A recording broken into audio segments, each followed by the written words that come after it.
So he picks up the ring, and now that he's got the ring, he fires up the mountain again, right?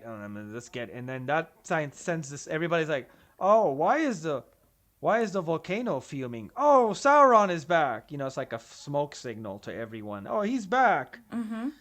Yeah, yeah. Um. Okay, so now Sauron prepared for war. Now he hates. Remember, he always hated the elves. Now he hates elves and Yeah. these men. So remember. So here's the thing, right? And we didn't discuss it here yet because we skipped that story.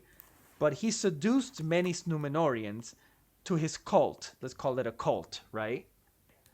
Mm-hmm. And even though all the Numenorians sank, the only people that survived are Elendil and his sons, and they are called the Exiles, and they're also called the Faithful because they weren't seduced by Sauron's cult. But there's a lot of Numenorians who weren't on the island, who were in towers and in fortresses and in encampments in Middle Earth, in the south and in the east, that did that were part of the cult, and they didn't drown because they weren't on the Mm. island when the island drowned. Got it? Right, So, yeah. so So the they're cult kept living on, right, and they're basically, technically because of that. Numenorians, but they're not the same Numenor. Now there's a split when we talk. When we talk about Numenorians, we're talking about the cult, and when we're talking about the exiles and the faithful of Westerness, that's basically Elendil and his sons and the people that came with them.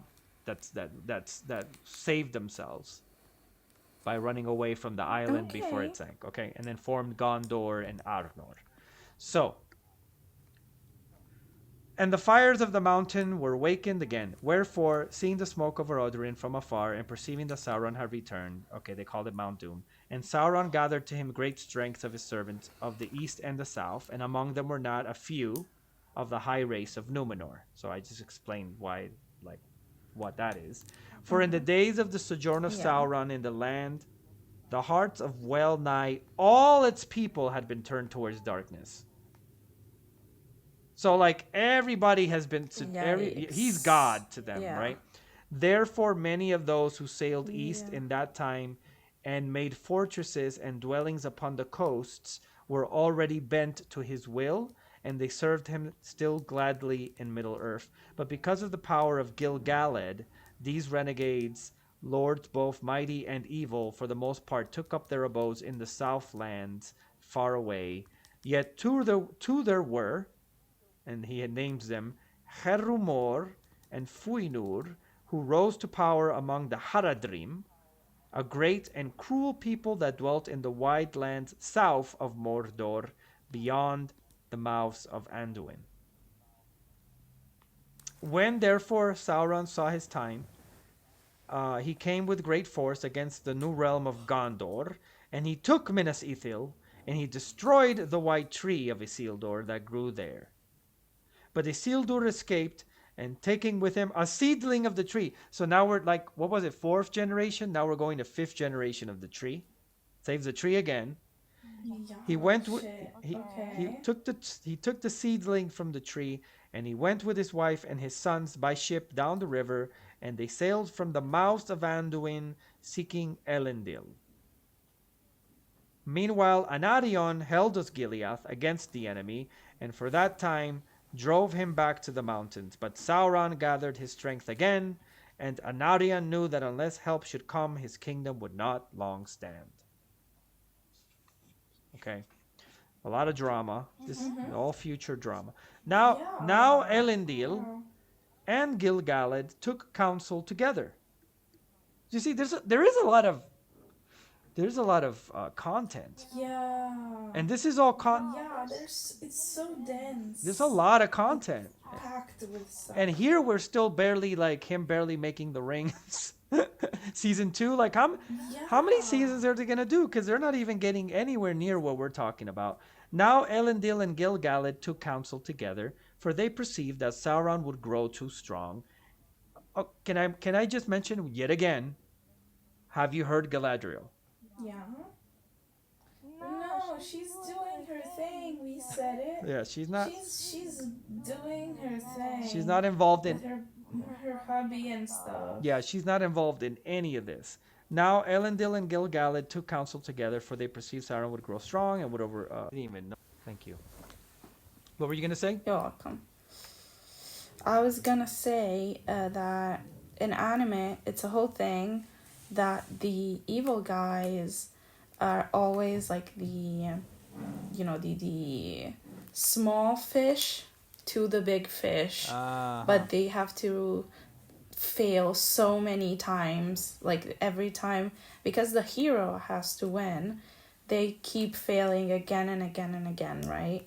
Yeah. So it's kind of like the same trope, because Sauron isn't the big bad evil guy. He's just the higher up, close to the big bad evil guy, but he's still the one that's on field doing all the work for him. Correct. You know? Correct. And he's also doing all this failing again and again and again. But if you think about it, so let's look at the bigger analogy real quick of this, where he is, you could say, if not the devil, the son of the devil, right? If we want to translate the analogy, if not the devil, he's the son of the devil, and he's tenacious. He keeps going at it no matter how many times he loses. But and technically he loses, quote unquote. But every time he loses, right? Yes, he also loses a little bit of his power. He loses a little bit of his potency, but he always manages to cause the same havoc, to bring people to his sway again. And every time that people have to fight him off or defeat him, it takes a lot out of them, right? So like in the second age alone, you saw him, I read to you the actual books, like the elves were strong. By the end of the second age, the elves are like defeated, and they just like, we just want to go home. They're like, we just don't want to, like, their only options at that, they go from having kingdoms, from being the most elevated and the most significant, the most important, and the most revered race in Middle Earth, to people that are now living in little refuges and literally hiding out, and then just being like, well, we can always get on a ship and get the fuck out of Middle Earth if things really go bad. Right? Which is crazy. Yeah. So it's interesting to see that every time that we have to fight an evil, a person that is bent on domination and controlling everybody else, right? Which is basically what he wants to do. Mm-hmm. It takes a lot more out. It takes more out of us. It takes something out of us, and I find that interesting. It's not like, I don't know about most animes, right? But like, it's not like, and I think most stories are like, well, the good guys get power again, and then they go and they fight the bad guy again. In Middle Earth, in his story, he's showing you like, just like, it's never the same again. Every time you have to fight this evil, it takes more out of you, and you become more diminished. You become, it's like getting older. Because it's a refuse of the fact that Tolkien went through World War I and saw how much defeat it brought to everybody. Right. That went there. Right. Right. He himself as a first person, like, war depletes you. You don't get stronger from it. Which, if you think about it, to your point that you just made, after World War I, all the empires of Europe fell. The British Empire, the Spanish Empire, to some extent the French and the Italian, which had pretty much conquered the world, right? They had colonies everywhere, from Africa to the Middle East to the Far East. After World War I, all of that fell apart. So, in other words, you never will have that again, is what he always says, right? Is, what you had in the beginning, of the second age as elves, Eregion is destroyed. You'll never have that again. After Numenor falls, you're never going to have that again. And then after the last alliance of the elves and men, you're not going to have that again. Every time, and also people die, and they're not coming back. They're not resurrect. They're not going to resurrect. Gil-galad isn't going to come back. That once you lose Gil-galad, once you lose Elendil, once you lose these characters, you're never going to have someone like that again.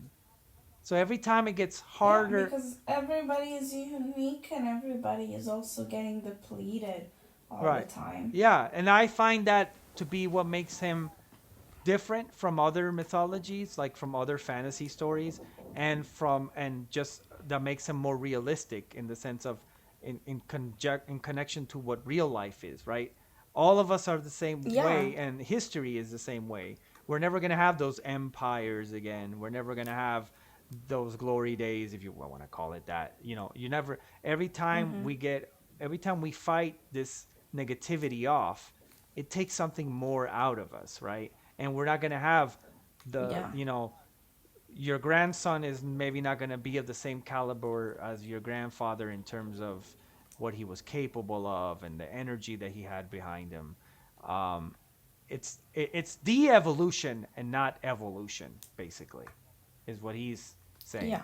His It's the complete opposite of Darwin. It's we actually He's going from the best slowly, slowly, slowly to the worst. Not from like ape to mankind. It's not evolution, it's de-evolution. And I pretty much agree with Yeah, that. it's I just do agree with energy that. depleting. Yeah, Mm-hmm. but energy depleting, but I also think in general it is a de-evolution. Like we're getting stupider. We're getting less potent. We're getting, you know what I mean? Like it is a de-evolution rather than an evolution. And I do think that's we came from something greater, and we are being diminished. We're not moving. We're not evolving into something better necessarily. Yeah, I like true, true. I always found that fascinating about his story, and it always resonated.